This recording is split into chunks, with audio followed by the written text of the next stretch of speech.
This presentation is delivered by the Stanford Center for Professional Development.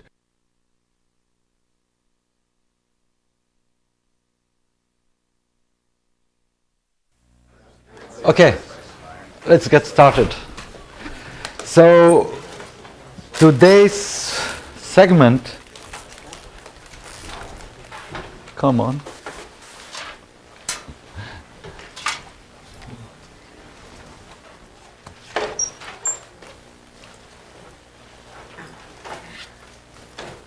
Interesting. This is really an interesting development. In '99, a robot playing volleyball, and this was developed by a company, Toshiba, which is remarkable. So, robots in games and competition. Beach ball volley playing robot. Japan. a lot of people.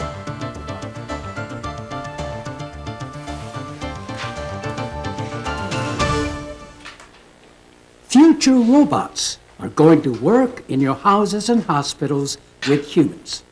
Toshiba has developed a beach ball volley playing robot as a demonstration of such a human-friendly robot technology. We consider that it is essential to interact with robot using everyday words such as, "Let's play volleyball." For the everyday word commands to work, the robot needs to measure the target's relative position with respect to the robot position, to know the mechanics and procedures of the tasks, and to have a good database for the environment and the target. With an integrated sensor feedback technology, we have demonstrated a robot which can play beach ball volley with an opponent, pick up a ball from the floor, and shake hands with a human by only one respective everyday word command. The robot uses two head-mount CCD cameras to measure the target ball position in every 1/60th seconds.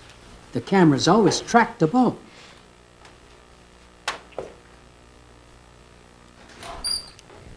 The operator commands the robot to pick up the red ball. Then the robot starts to search for the red ball on the floor. After finding the ball, it moves above the red ball. Then it checks the arrangement of all the balls to make a plan to pick up the ball. When the robot finds that the arrangement is too difficult to pick up the red ball, it pushes the green ball aside and checks the ball arrangement again.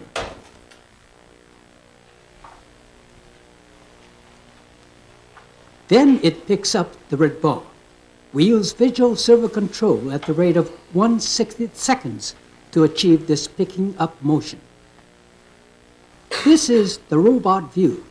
After pushing aside the green ball, the robot checks the arrangement again and approaches the red ball by using the visual servo control. Also, to show the human friendliness of the robot, it can shake hands with a human. It has a tactile sensor in its right hand to start handshaking.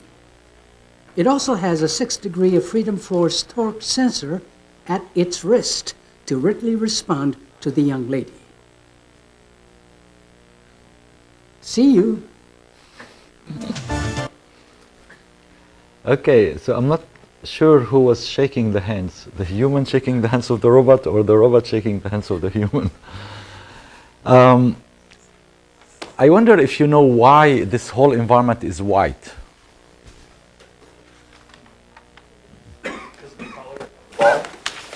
Yeah, I mean the vision is working, picking the color, and using color you can go fast. So what is the challenge here? If you were to have any color environment, you would possibly mistake a blue background for a blue ball. No, I meant what is the challenging problem in this demonstration? What was the most difficult part in this demonstration? Depth perception. Perception, depth, and tracking the ball. Tracking the ball is very important because you have to predict where you're going to hit.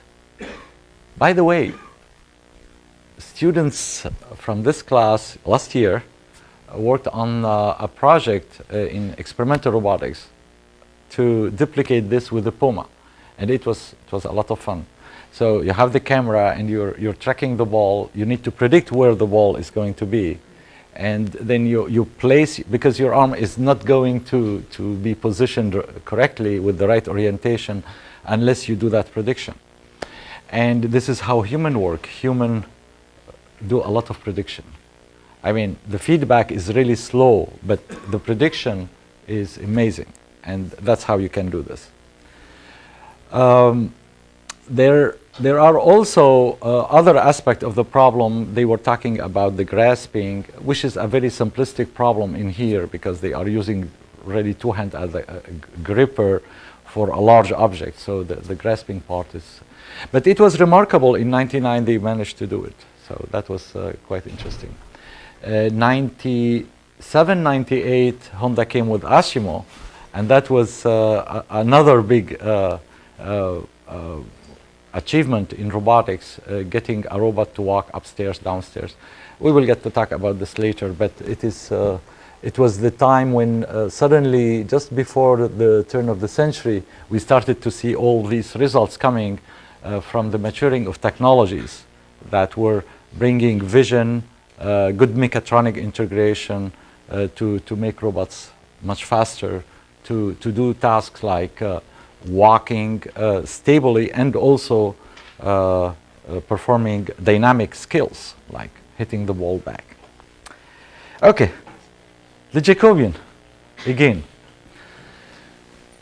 Well, today we're going to be able to look at a mechanism like this one and see the Jacobian. I promised you that you will take a look at the robot and you will see the Jacobian. We're going to do it. And like in few minutes you will see like all the columns coming in place and everything. So this is the explicit form of the Jacobian. Last week we saw a messy, complicated way of looking at the Jacobian or extracting the Jacobian by propagating velocities from the base to the end effector, computing the total linear and angular velocities as a function of the joint velocities recursively, and then by doing this computation you have the expression of the Jacobian somewhere embedded in that final answer of your linear velocity and angular velocity.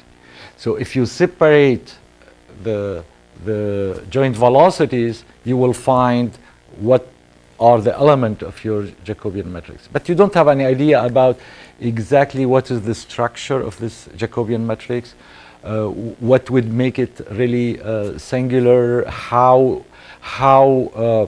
the mechanism joint axis affect angular velocity and linear velocity, etc. So now what we're going to do is we're going to go to each of the joint axes, prismatic or revolute, and analyze its impact on both the linear velocities and angular velocities.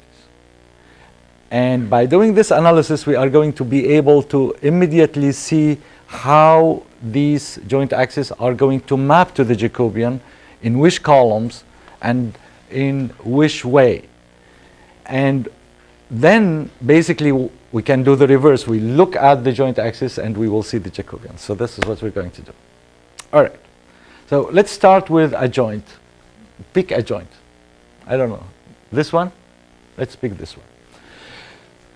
So I'm drawing the vector omega I representing the angular velocity generated by q dot I. So the direction of q dot I is along this vector, and its magnitude is proportional to theta dot. Okay? So this is basically theta dot zi,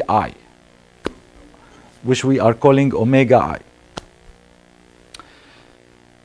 Well, to span all the degrees of freedom, we need another joint that is prismatic, and I think we have one over there, prismatic joint. So let's take, oh, well, we'll come later. So we just are writing what is omega I. And here is the prismatic joint. This prismatic joint is along joint axis J, so along Zj, and the velocity I'm measuring is this capital Vj, which is proportional to what? It is proportional to d dot j. D is the variable, prismatic variable along the axis Zj. So the prismatic velocity for joint I, we keep I, Vi is Zi Q dot I. In the case of prismatic, Q dot is D dot. And in the case of revolute, it is theta dot. You remember the epsilon I. Okay? Now, the question that we should answer is the following. If we go to the end effector, so let's go to the end effector and say, I'm interested in computing the impact of the linear velocity on the linear velocity of that revolute joint and that prismatic joint.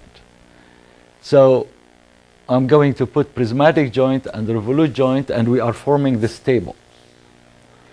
So on this table, the question is, what is the contribution of a prismatic joint moving at velocity Vj on the linear velocity at the end effector? You see the end effector point is right here.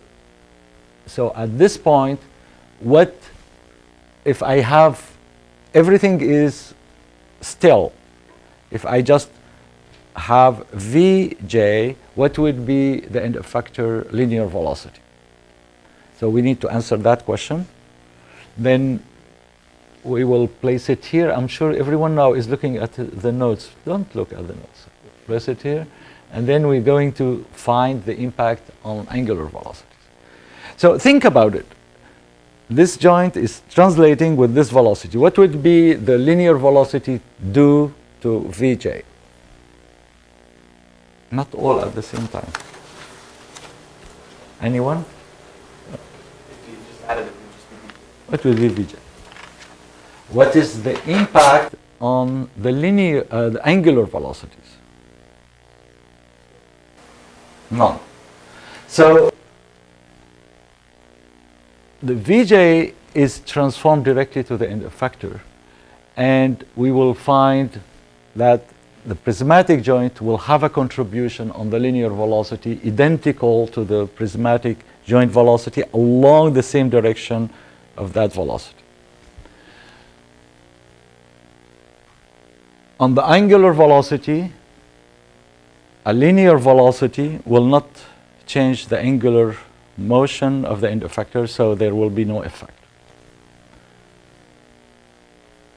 And I'm not going to hit return because I'm afraid that we will see revolute. So let's think about revolute. I don't remember the order. So now it's a little bit more complicated, but remember the apple.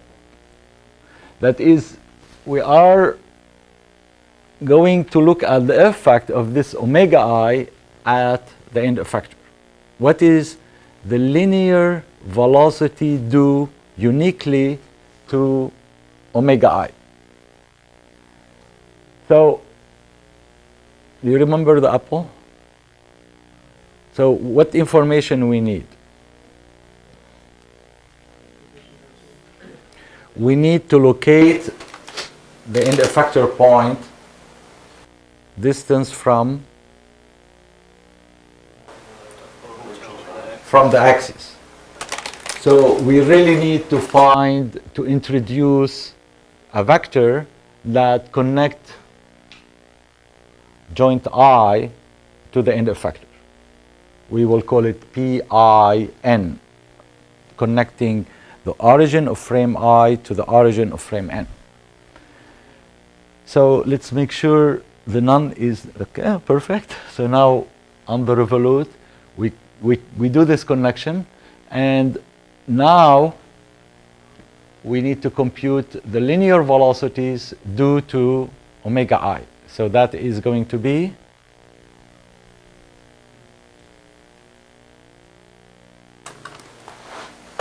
so you're rotating and you have the vector. How do we compute that linear velocity? Cross product. Cross product. But that's not enough. You have two possibilities, right? Omega cross B. Omega cross P. Everyone agrees? It is omega cross P. So omega I cross PIN gives you the contribution of revolute joint I on the end effector linear velocity. Okay? What about angular velocity? We said the angular velocity is not affected by the prismatic. Is it affected by the revolute? What is the contribution?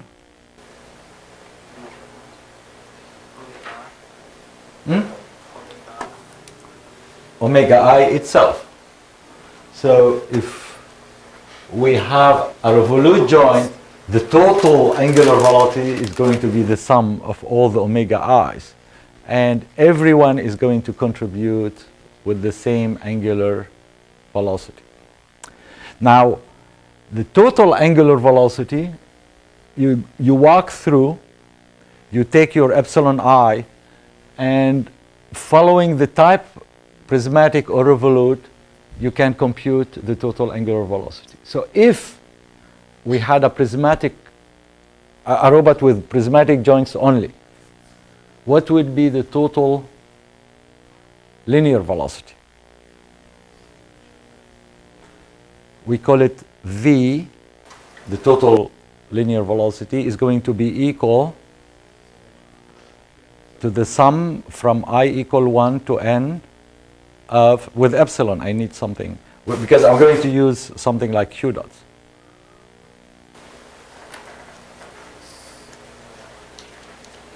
Epsilon. So epsilon I was equal to 1 for prismatic and equal to 0 for revolute. So sum I from 1 to n of epsilon I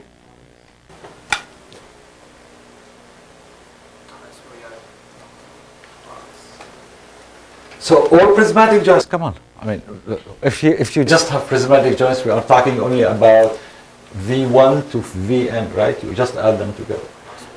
But can you write it with the epsilon?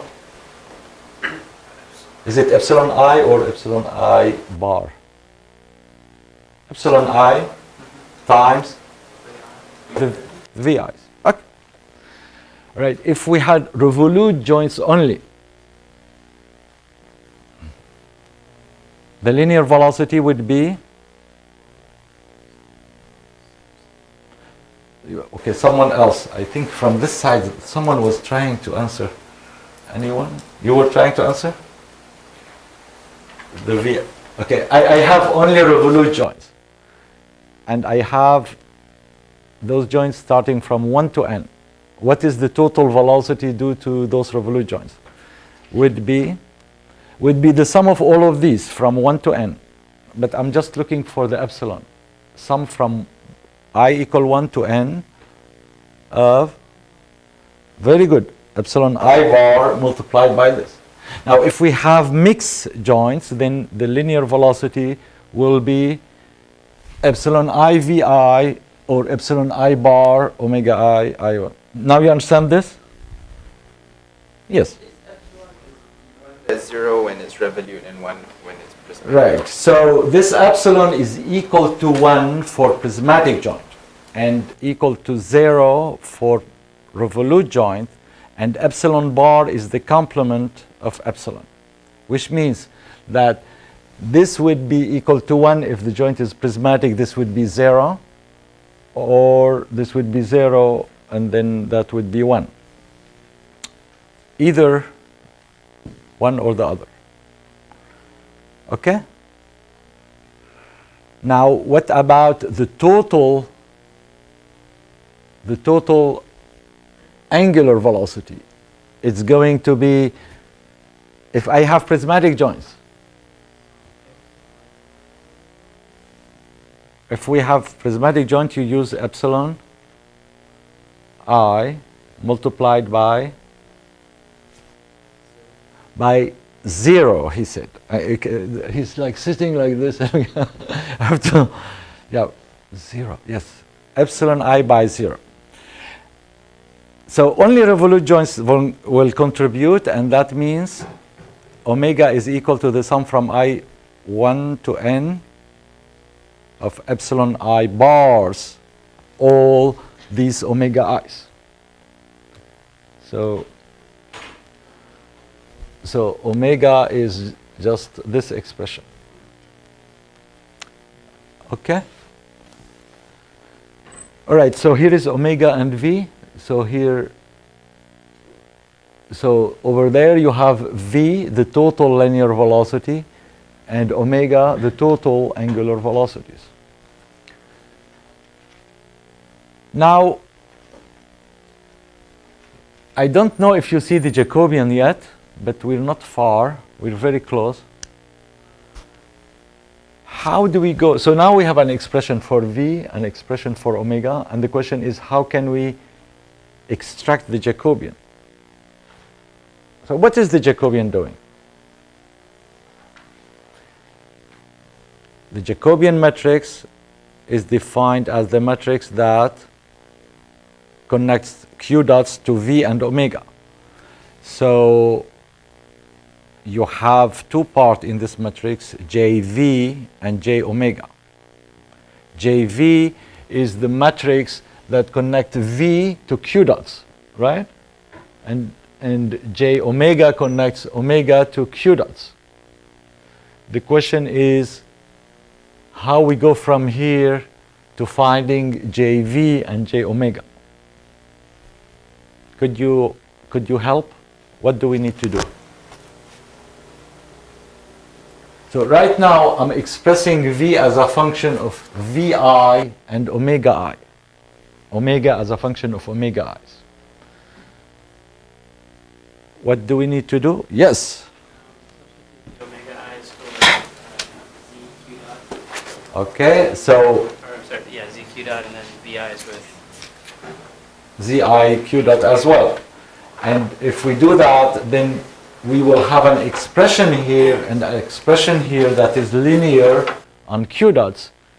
And this is a sum from q dot 1 to q dot n. Basically, you are just moving through the columns of the Jacobian matrix. So we substitute in those expressions vi with ziq dot, omega I with ziq dot. And if we do this, what's going to happen? I'm going here to substitute this with ziq dot I, and there with zi dot q. Okay, let's do it. Come on. Oh, magic. Now, what do we have here?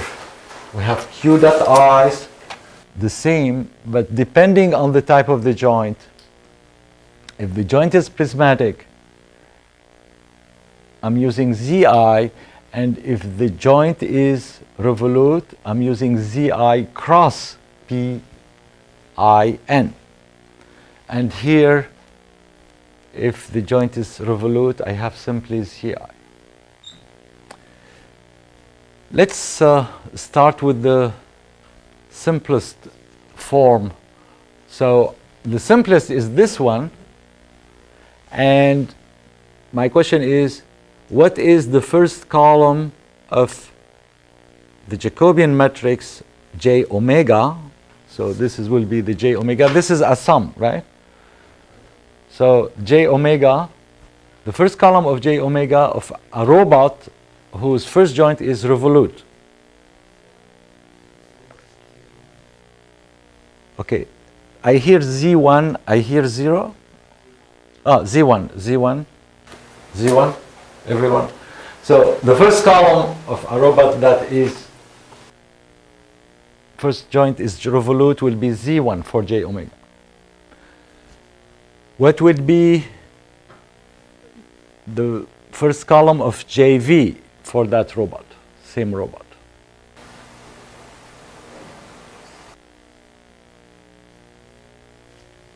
I have to go up here.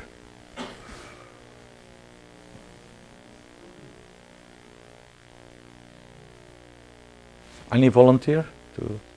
P1 cross P1N. Excellent. So if the first joint is revolute, it would be 1, 1n. That vector connecting joint 1 to joint n.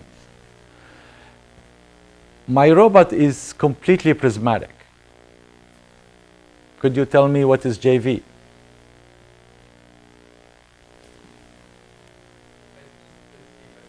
So the first column would be Z1, second column Z2. Isn't that beautiful? Z3, Z4. That's your Jacobian. What about J omega for a robot that is completely revolute? Z1. Could it be any simpler? I think now you will start to see the Jacobian. So if we take this expression and really expand, this is what is happening. V is now a linear combination of the joint velocities going from the first to the end. And now if you take the coefficient of those q dots, you can write your JV. And JV is saying that if the joint is prismatic, the column is just the z-axis. And if the joint is revolute, it's the cross product between that z-axis with the vector connecting the joint to the end effector. Okay? And if we expand the second expression, we are just looking at revolute joints. So a prismatic robot will have 0 columns, and a revolute robot will have all its columns. So it will be all these as just z-axis. So it is, you're just writing 0 or z. Okay? All right, well, basically this is it. Now you combine the two, JV and J omega, and you get your Jacobian. So this recursive computation we were doing as we propagated and we computed the velocities and went to each frame and made sure that the frame, the expression is done in the same frame and transform it back to the 0 frame. All of this now is written here explicitly, so you have this explicit form that is actually not expressed in any frame yet. We said the Jacobian, this Jacobian, J omega, is function of Z1, Z2, Zn. We didn't say in which frame. If you decide now about the frame, we have to decide where we express these vectors, right? So when we express vectors, we have to express the Jacobian in a given frame, 0. All the vectors have to be in frame 0, all the columns. Over there, you are doing cross-product computation. Well, the cross-product computation should be done in the same frame. It could be frame 72, but then you have to transform it to the same frame where you're expressing your matrix. So you can do it in frame 2, for instance, and then take it back to frame 0. So this is a very general form expressing the Jacobian in a vector form. And then the question is where you're going to need your Jacobian computation, and you do that computation by expressing all the vectors in that frame. So this Jacobian, which is JV and J omega, can be also simplified further if you already computed your forward kinematics. Because JV, if you remember, JV is related to the linear velocities. So if I'm using spherical coordinates, I cannot just differentiate spherical coordinates and get linear velocity. But if I'm using Cartesian coordinates, then basically I can directly differentiate that vector and obtain JV. So if you have x, y, and z computed already, where can we find x, y, and z? In the forward kinematics. Where can we find it? In which column? In the fourth column, and you get x, y, and z of the point that is expressed in some frame. And you can take the differentiation of that and your Jacobian matrix, if this vector was expressed in frame 0, the position xp, now xp is x, y, and z of the end effector point, then you are taking the differentiation with respect to q1, q2 to qn. And that is also your Jacobian associated with linear motion. And this Jacobian should be identical to the one computed from Z1 cross P1N, P1N, P2N to the last one. All right. So again, there is no commitment yet where XP is expressed. So to go to a frame, what is important is to make sure that everything in relation to all these vectors describing the Jacobian is expressed in the same frame. So this is a vector representation of the Jacobian. And if we go from the homogeneous transformation, if we computed the homogeneous transformation, then we should be able to do this computation immediately.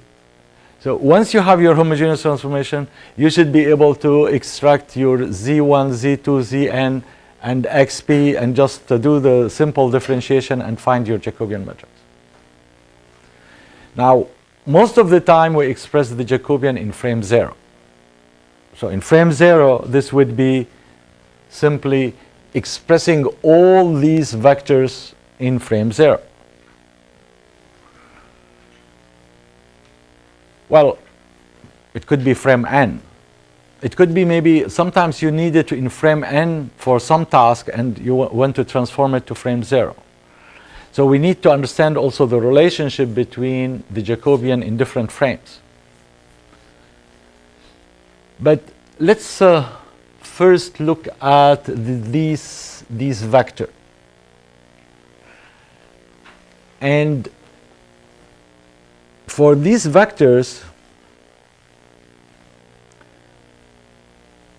the information about Zi in frame 0, so let's say I'm interested in Z7 in frame 0.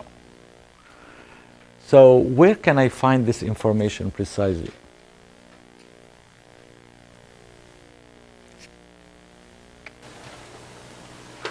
So Zi is the Z vector of frame I. So Zi in frame I is equal to what?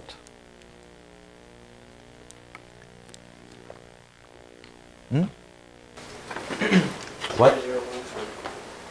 0, 0, 1. So any Z in its own frame is going to be 0, 0, 1.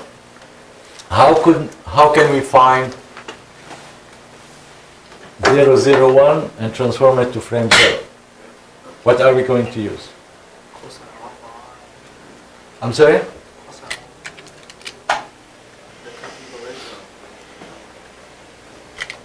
I cannot hear you very well. You have to speak louder. Transformation between cosine. So we take the transformation from frame I to frame 0. Which transformation you want?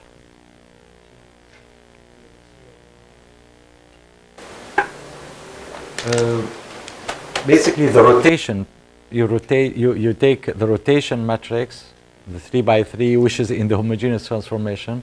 So you take the rotation from frame I to frame 0, and you can compute your Zi in frame 0. So Zi in frame I is always constant, right? So we call it Z. I mean, this is the Z vector 0, 0, 1. And as you said, we take it from frame I to frame 0, which means that essentially we need to pre-multiply 0, 0, 1 by the rotation matrix from frame I to frame 0. What does it mean? Think now about this 3 by 3 rotation matrix.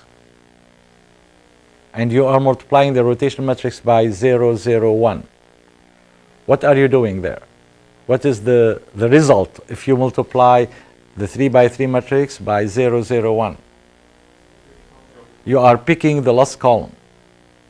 So basically, this information is found in the rotation matrix, in the third column of the rotation matrix, 1 to 0, 2 to 0, n to 0 for the revolute joints. Okay?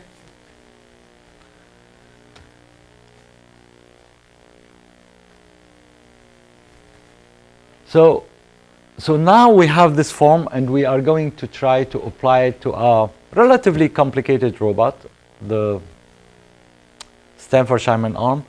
And on Wednesday, I will bring it in the lab so you can see it, and we can look at some of the properties related to the singularities and those axes, and you can see the prismatic joint. But let's rely on the picture, so you still have to imagine the robot. And what I want you to do is to see now the Jacobian. Can you see it? No? All right, maybe if I give you a drawing of it, it will be better. But before that, let's go and summarize what we have seen. We said to compute V and omega, we compute this Jacobian from its two components, JV, the block JV, and the block J omega.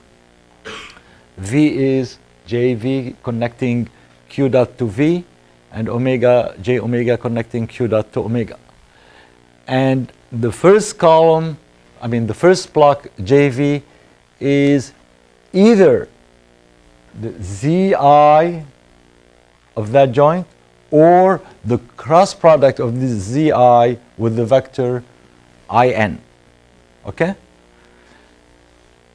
The omega and the J omega is simply the ZI vectors corresponding to revolute joints. All right. So you see this? Because now I'm going to ask you to give me the Jacobian for this robot. And this is the schematic of the robot. And you can see here the Jacobian is empty. You need to fill it. And I hope you're not looking at your notes or you don't have the answer. So, all right. Let's see if anyone sees what should go here. Now, you have to match it with the joint of the robot and their types, okay? Do you understand those types here? Joint 1 is revolute or prismatic? Revolute. Second and third, and then the rest is revolute. Okay, here we go. Here, Z1. Okay, here, Z2. Who said Z3? I heard Z3. No, you said 0? Okay, 0. 0, 4, 5, and 6. Okay. What about this one? First one. It's a revolute joint.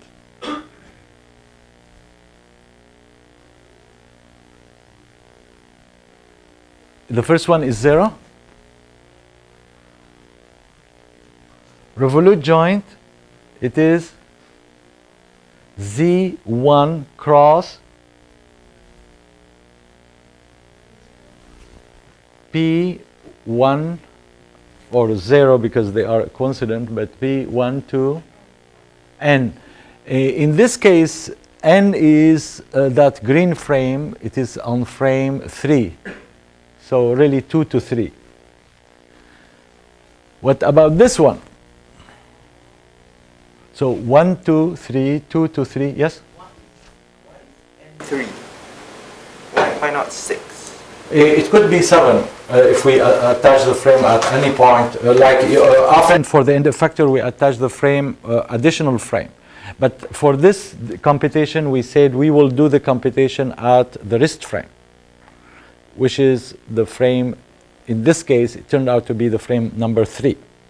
Identical. The origin of 3 is identical to 4, 5, and 6. The same frame. So this one would be Z2 cross 2, 3, and here Z3, 0. So you have Z1, Z2, 0. There should be a Z3. It pushes up. It goes up. The Z3 goes up and you get 0.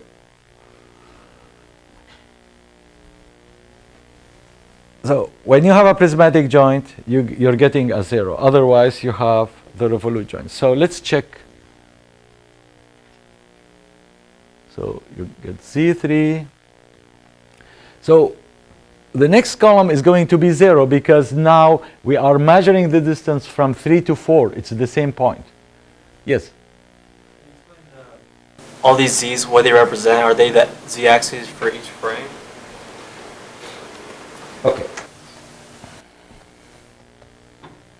This is very important. If we don't know the Z-axis, come on. My computer is. What?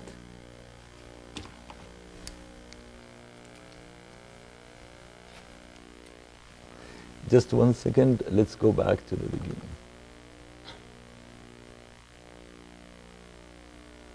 So the Z-axis is the joint axis itself, along which we are having this rotation.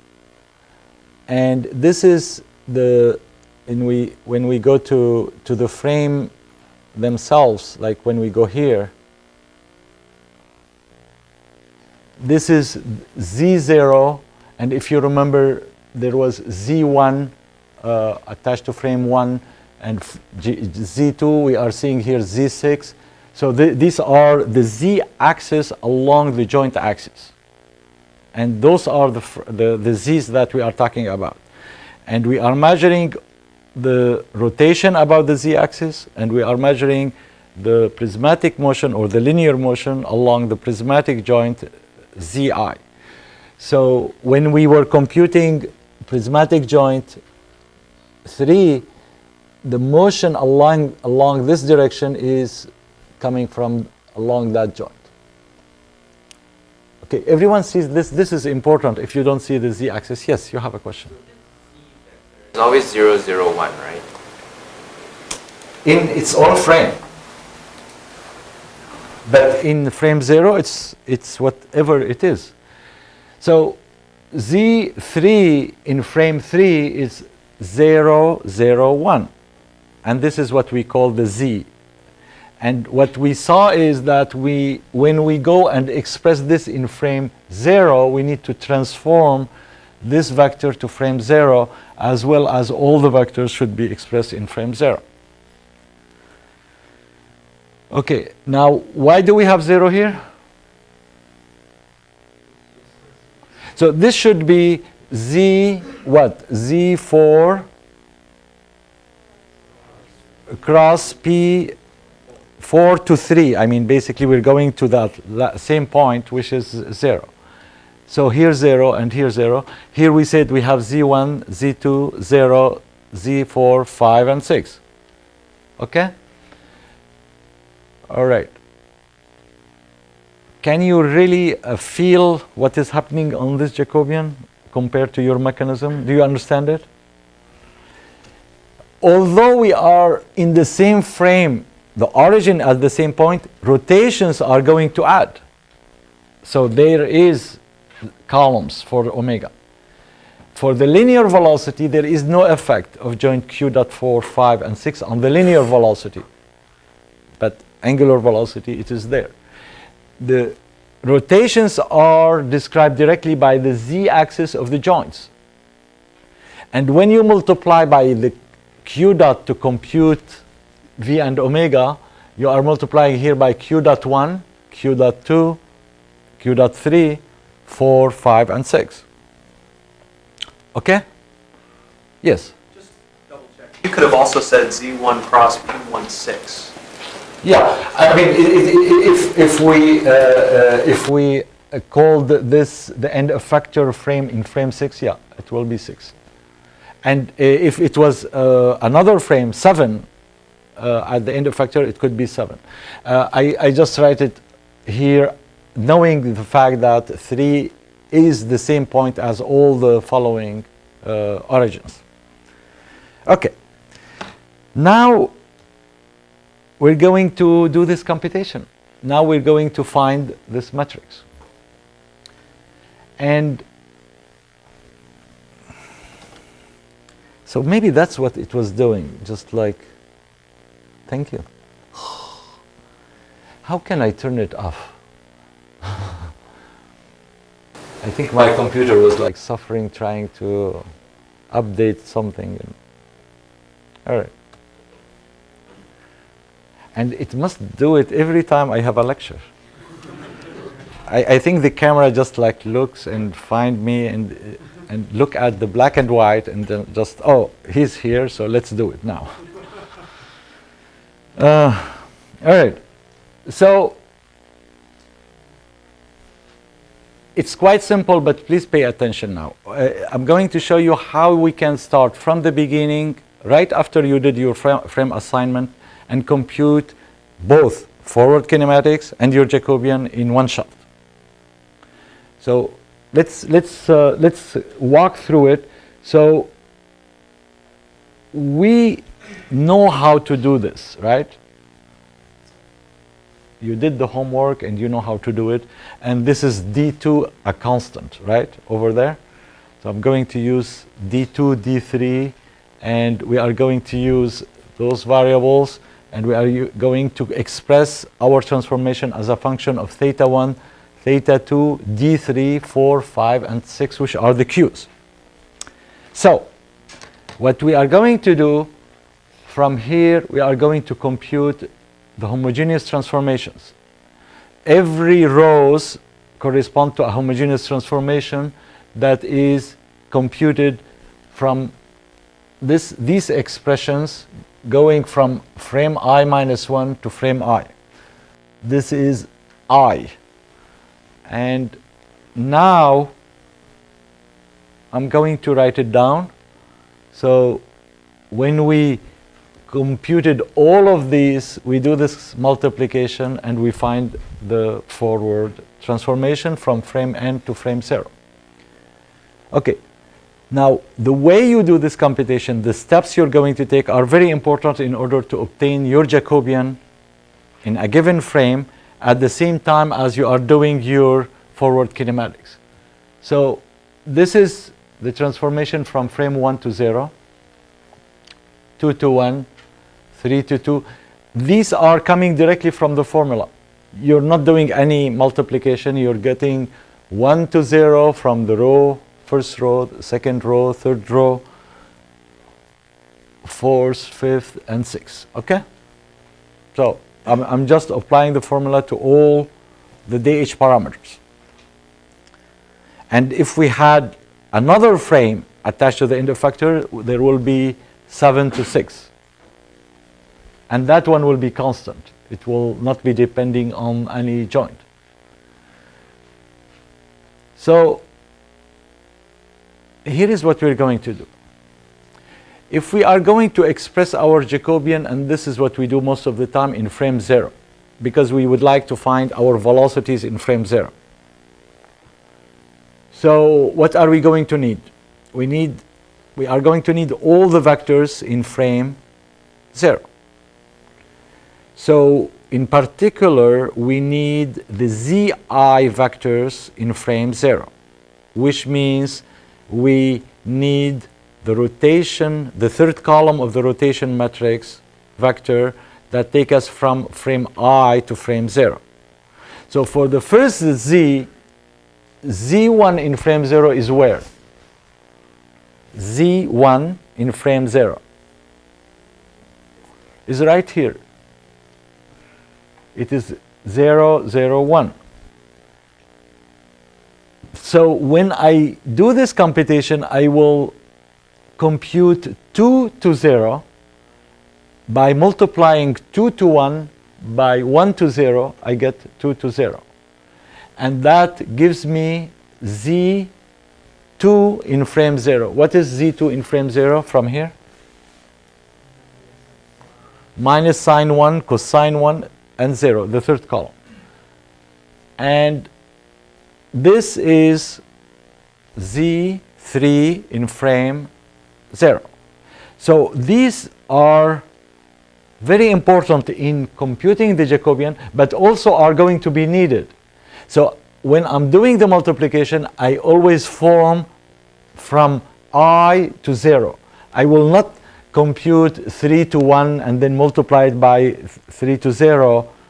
I will be wasting too much time. I will just go 1, 0, 2, 0, 3, 0, 4, 0, 5, 0. Okay? And this way you are getting directly all the vectors in frame 0. So you can do this for all of them. And this is the last one. This is what?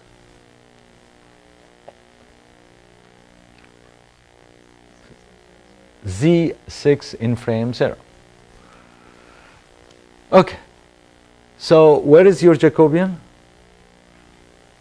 Basically, you already have it. It is already here in the homogeneous transformation. The j omega 6 column, fifth column, fourth column,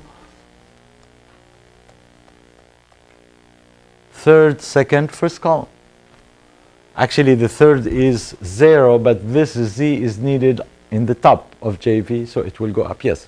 What about the p vectors? Okay, we're getting to the p vectors.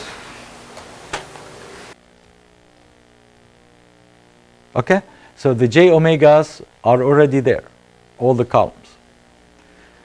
And if the robot is prismatic, the same thing, we have the Jacobian JV. Yes? We're saying to save time, not multiply the T10 and T1 and the incremental one. So do we just figure out the columns of T10 and T20 directly from just inspection? Well, actually, Pick the third column? yeah, but actually you are going to need the final transformation to compute the orientation of the robot. So you need this column and this column for the description of the orientation for the forward kinematics. So you need to do the multiplication, but what I'm saying is do multiply starting from, you start from, you have 1, 0, but then you have 2 to 1, then 3 to 2. Do not walk by multiplying from this side, 3 to 2 by 2 to 1, then multiply it by 1 to 0. You multiply 2 to 0, you obtain 2 to 0 from 2, 1 multiplied by 1, 0. And now you use this matrix multiplied by the next one. You go from 3 to 0. And this way, you have these intermediate computations that are going to be needed in addition to your result. You still need the final matrix because this is your homogeneous transformation. Okay. Any questions about, this is just to make sure that you have these intermediate vectors expressed in frame 0. Yes? Can you go back 2 slides? 2 slides. I guess, it was when you were doing the formulas to compute, is it from I-1 to I, or to, like, you have 1 on the slide? Yeah, I said it is sorry. a mistake. Oh, okay. Sorry. And I don't know if I should change it now or later, but every year I have this. It was a mistake from long time ago. So let's see if we can change it. No. So, yeah, I need to go here, and I think I can change it. All right. Okay. Now it's correct. Thank you. All right. So now what I was saying is, as you compute your homogeneous transformation, make sure that you have those intermediate vectors that you will need for the Jacobian. Now, okay, are you still with me? Your attention? All right. Look at the last column. Look at the last column in this transformation and compare it to the previous one, to the previous one. It is identical, right? Do you know why?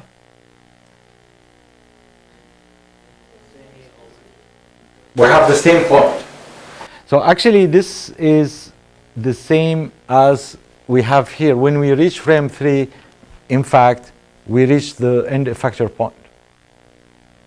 Okay, so the question is, how are we going to compute now as we go through this? How are we going to compute JV? Well, if we go and compute JV, we have two ways of doing this, either by computing the vector P from 1 to n and express it in frame 0, or the frame where the Z is expressed, or, as I said, what these represent? X, Y, and Z, the Cartesian coordinates. So you have already the Cartesian coordinate in your homogeneous transformation. So actually you don't need to compute the P's. You just differentiate this and express your JV as a function of the partial derivative of X, Y, and Z with respect to Q1. You get the first column, Q2, second column, etc. So just to check if you are following what I'm saying, could you give me, we are on the first vector of the Jacobian JV, and I would like to find the third element of the first column. Third element of the first column of the Jacobian JV. So what are you differentiating? Okay, it gets you 0. And the first element will be differentiating the first one and second one. Okay. What is the third column of JV? Let's differentiate.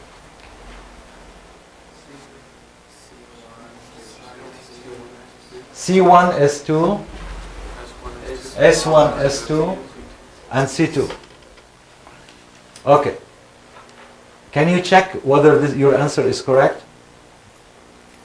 independently?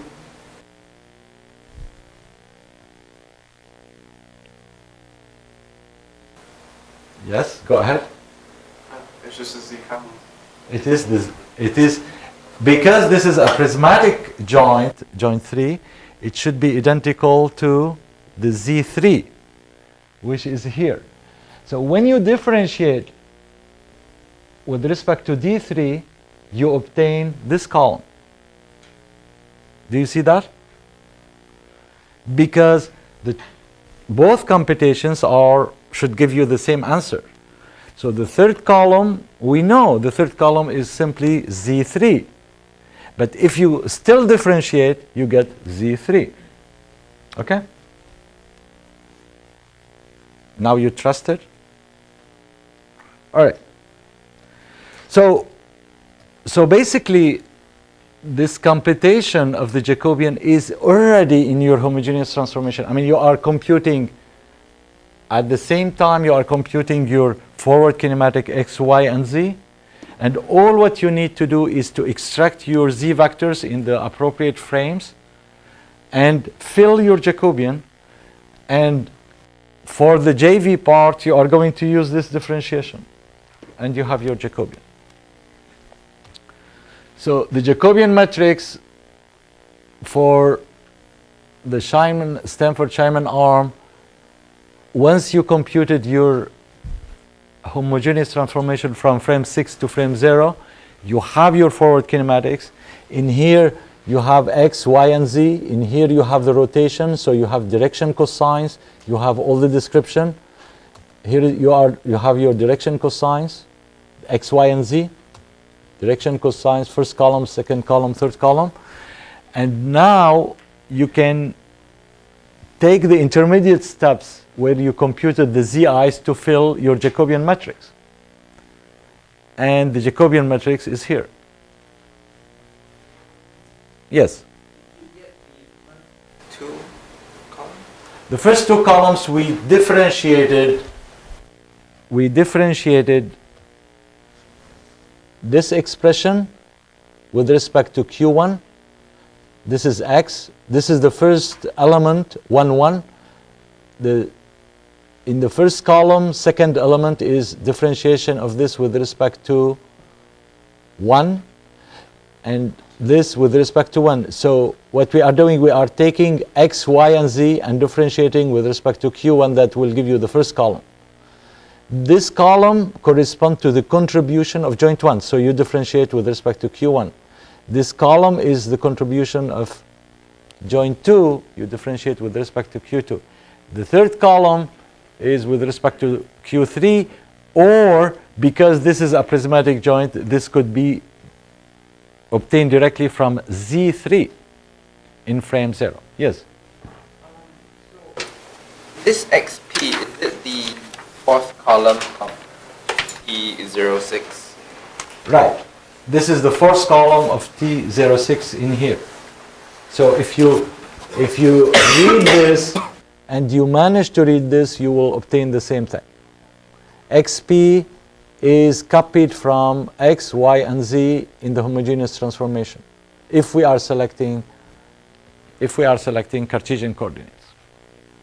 Okay? And when you say differentiate with respect to Q1, there's no like D1 in the first expression, so yeah, fortunately, otherwise it would be a problem because we have C1. So what is C1? Maybe the confusion is that you don't see the dependency on Q1. What is C1? And S1? What does it mean?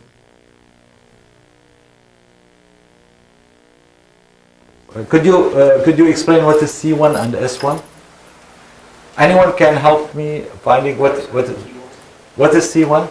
It's cosine of Q1 or cosine. It is cosine Q1 for joint 1, which is revolute, which means cosine theta 1, the variable theta 1.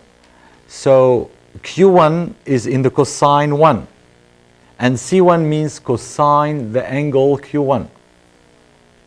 So when we differentiate C1 with respect to Q1, what do we get? If we just differentiate this first element, element of the fourth column, you differentiate with respect to Q1. Are you there with me? Are you there with me? Could you differentiate the first element with respect to Q1 now? so the cosine would just be minus sign. So you differentiate with respect to Q1 and you have cosine 1. That would be Minus sine 1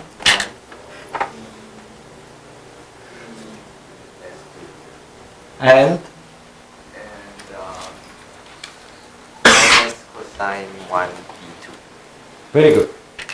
Okay, do you understand that? Everyone understand what these, probably this is the, maybe not clear. S1, when we say S1, C1, S2, C2, we are referring to the variable Q2. Okay? All right. So this is the matrix. All right. So you see, after all, the Jacobian is not that complicated. The Jacobian is simply these columns associated with your z-axis for the lower part related to rotational motion for revolute joints. For prismatic joints, it is the same axis. And for the other joints, I mean for the linear motion, all what you are doing is a simple differentiation of your x, y, and z. And that gives you the answer for the Jacobian matrix. Now, what is interesting about the Jacobian matrix is the fact that you cannot just go and use the matrix without really making sure that you are in the right configurations to perform a task. Because for many of the interesting configurations for some robots with a wrist that has problems like the singularity, you are going to not be able to move about some axis. You are locally going to lose the ability of rotational motion for about some of the axis depending on that configuration. So there is the notion of kinematic singularity that you can directly examine from this matrix. And those singularities correspond to a singularity into the matrix itself. So if we take a 2-degree of freedom robot, if we can have the camera on my arm, please. So if you take a 2-degree of freedom robot and you are moving now in space, in this plane I can move anywhere, right? Instantaneously I can produce any displacement. But if I move and stretch to the end of the workspace, do you notice anything now? I cannot move along this axis.